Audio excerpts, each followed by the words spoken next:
My thing for you is that we've been together 15 years. Not close. Yeah, let's see.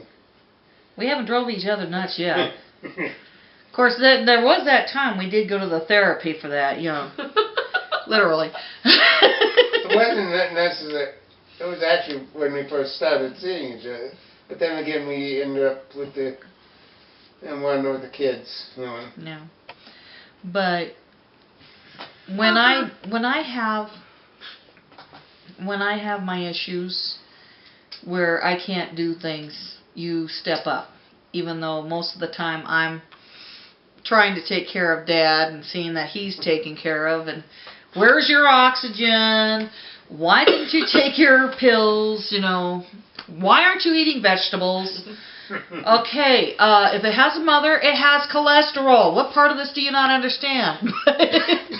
but when it comes to crap, I gotta take David to the hospital, and Annie just came home from the hospital. You babysit that one while I deal with that one. It's great, you know. It's like, and you were like that with the kids when we had them at home. And you fuss over me, and I appreciate it. Annie's chart looks like she's OCD. You're pointing it's full. Hold up. Alright, good enough here. It's kind of like, it's detailed, okay? yeah, it's detailed. No, my thinking is like, we're trying to have equal time for everything, and we got to do everything all at once, and that's Annie. It's just, let's go 15 miles an hour, and in truth, I've seen her be on one project all day. Yeah, which is good. You know, it's like when she gets focused on a project, she sticks with it. But she tries to keep all of these things in mind as she's doing it. When you do get friends, you treat them very, very, hold on, very much. Family. Girlfriend cannot talk about her kids enough. And she talks about Dave, and she talks about my kids and everybody else, and spiritual growth she's working on.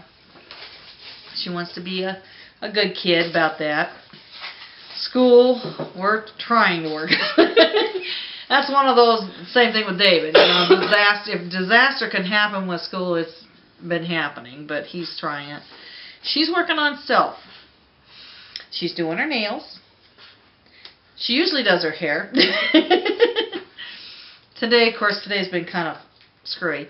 And today we were shopping around trying to figure out what to do. You're going to be going to a fancy restaurant next week, and you're all panicky about it. And what am I going to wear to this place? Because it's fancy, and I don't do fancy. I relate to I don't do fancy. Computer time is her favorite time. I can tell. Firelight Ministry, she's advertising Firelight everywhere. Before we're even off the ground. She's working on hobbies. She's trying to figure out how to sew and how to cook and how to, I don't know what all you're trying to figure out. You got a few small lists. Just a little bit. Yeah, it keeps growing. It's like, hey Mom, how about this? Hey Mom, how about that? Exercise, we're going to get around to that eventually. One goes round to it. Well, to be honest, when we signed up for The Biggest Loser, it officially started on the 1st of February. However, on the 1st of February, I'm flying out to California to be with my son, and so Annie and I have not been able to be together to do that stuff, and she's kind of like, what do I do? So that's not your bad. That's we need to get on that. That's you and me both. Mental growth, I think we all need to work on that one. It's just like, I can relate to that mental growth thing. I've had a lot of issues. you do tend to be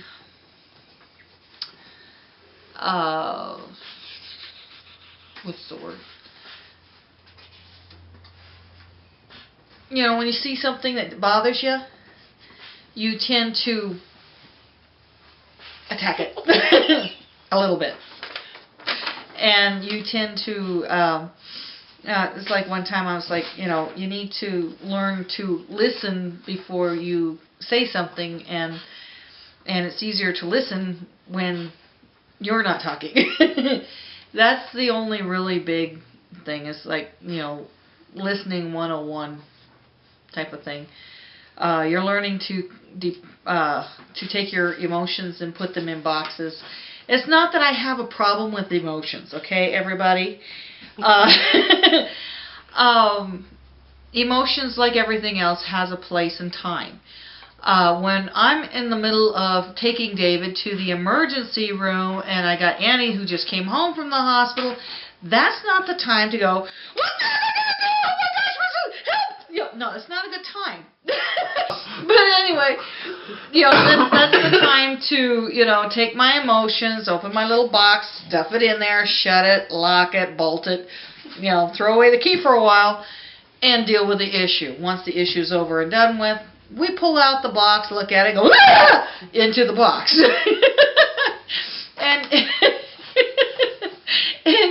And you're learning that one. The last time we went to the emergency room together, you were like, "What do I do?" I says, "You know that box with the marked emotions? Yep, put it in there."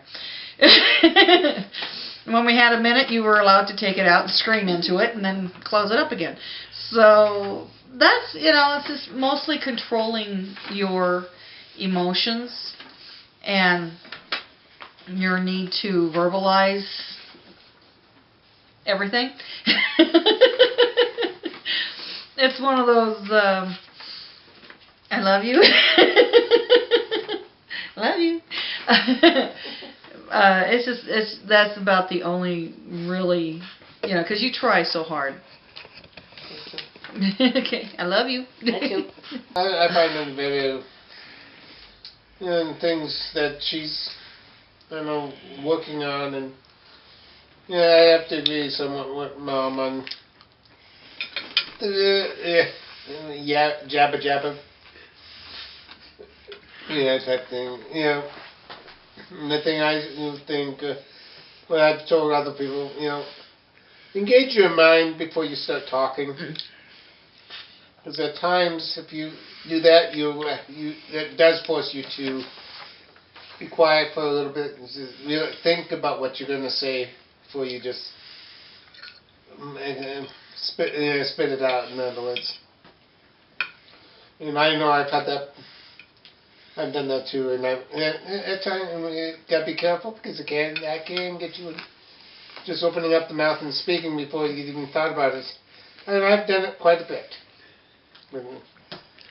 But it's that type of thing. That's just well, you know, that's something that you do need to work on. And thank you, Dad. yeah, your friendship, you know, it's out there. You do. I know you're out there talking to just about everybody, opening up to everybody. Even when we're at Sam's Club that day, you know. Stuff like that. Just talking to the lady that's doing before she had to, in between demonstrations, just talking to talking to different people. It's a good thing. Thank you, Dad. Love you. She ain't afraid to talk to anybody, regardless of what you say. You got an open mind.